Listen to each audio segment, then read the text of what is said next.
పెళ్లి చేసుకోవాలని ఒత్తిడి తేవడంతో దివ్యాంగురాలైన కవితను ఆమె ప్రియుడైన దివ్యాంగుడు గణేష్ హత్య చేసినట్టు తేలింది. నిందితుడిని పోలీసులు అరెస్ట్ చేశారు. వివరాలను 2వ పట్టణ పోలీస్ స్టేషన్లో సిఐ నెట్టికుంటయ్య, ఎస్ఐ రమేష్ బాబుతో కలిసి డీఎస్పీ సాయినాథ్ మీడియాకు తెలిపారు. చిత్తూరు నగరం గిరంపేట బాలాజీ కాలనీకి చెందిన చిట్టిబాబు కుమార్తె కవిత కాణిపాకం ఆలయంలో కాంట్రాక్ట్ పద్ధతిపై కంప్యూటర్ ఆపరేటర్గా పనిచేసేవారు.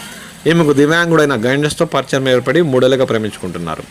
అతనికి ఏ అవసరం వచ్చినా ఆమె చేస్తుండేది. ఇటీవల అతనికి బ్యాంకులో అసిస్టెంట్ మేనేజర్గా ఉద్యోగం వచ్చింది. అప్పటి నుంచి కవితను దూరం పెడుతూ వచ్చాడు. ఈ క్రమంలో పెళ్లి చేసుకోవాలని ఆమె ఒత్తిడి చేసింది.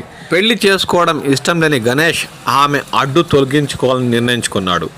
గత నెల 31వ తేదీన పెళ్లి చేసుకుందామని చెప్పి కవితను ఠాణా వద్దకు రావాలని చెప్పాడు.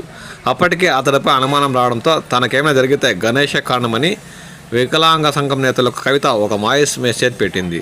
తర్వాత ఆలయానికి వెళ్ళి వస్తానని ఇంట్లో చెప్పి ఠాణా వద్దకు వెళ్ళింది. అప్పటి నుంచి ఇంటికి రాకపోవడంతో ఆమె తమ్ముడు ఈ నెల 2వ తేదీన పోలీసులకు ఫిర్యాదు చేశాడు. గణేష్ పైనే అనుమానం వ్యక్తం చేస్తూ ఫిర్యాదులో పేర్కొన్నాడు.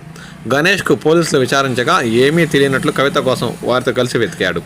చివరికి సాంకేతికత ఆధారంగా ఈ నెల 7వ తేదీన జీడీ నెల్లూరు మండలం ఎన్ఆర్పేట సమీపంలో ఉన్న నీవా నది బ్రిడ్జ్ కింద కవిత మృతదేహాన్ని పోలీసులు గుర్తించారు. ఇది తెలియడంతో గణేష్ ఫరారయ్యాడు. నిందితుడిని శుక్రవారం కట్మంచి వై జంక్షన్ మైదా ఫ్యాక్టరీ వద్ద ఓ ఇంట్లో ఉండగా పోలీసులు అరెస్ట్ చేసి విచారించక నేరం ఒప్పుకున్నాడు. గత నెల 31వ తేదీ రాత్రి 7:30 ఠాణా వద్దకు కవితను తన ద్విచక్ర వాహనంలో గణేష్ ఎక్కించుకున్నాడు. తర్వాత జీడీ నెల్లూరు వైపు బయలుదేరాడు.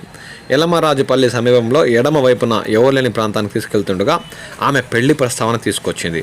అప్పటికే కోపంతో ఉన్న గణేష్ ఆమె తలను తన వాహనం కేసి గట్టిగా మోదాడు. తీవ్ర గాయాలై కొన ఊపిరితో ఉండగా ఆమెను అదే వాహనంపై తీసుకెళ్లి జీడీ నెల్లూరు మండలం ఎన్ఆర్పేట సమీపంలో ఉన్న నీవా నది బ్రిడ్జిపై నుంచి తోసేశాడు. ఆమె ఫోన్ మాత్రం చిత్తూరు వైపు వెళ్తున్న ఓ లారీలో విసిరేశాడు. ఆ ఫోన్ తమిళనాడు రాష్ట్రం తిరువణమలై జిల్లాలోని అరణి గ్రామంలోకి వెళ్ళాక స్విచ్ ఆఫ్ అయింది. నిందితుడు నేర వాంగ్మూలాన్ని నమోదు చేసి కోర్టులో హాజరుపరిచాక రిమాండ్కు తరలించారు.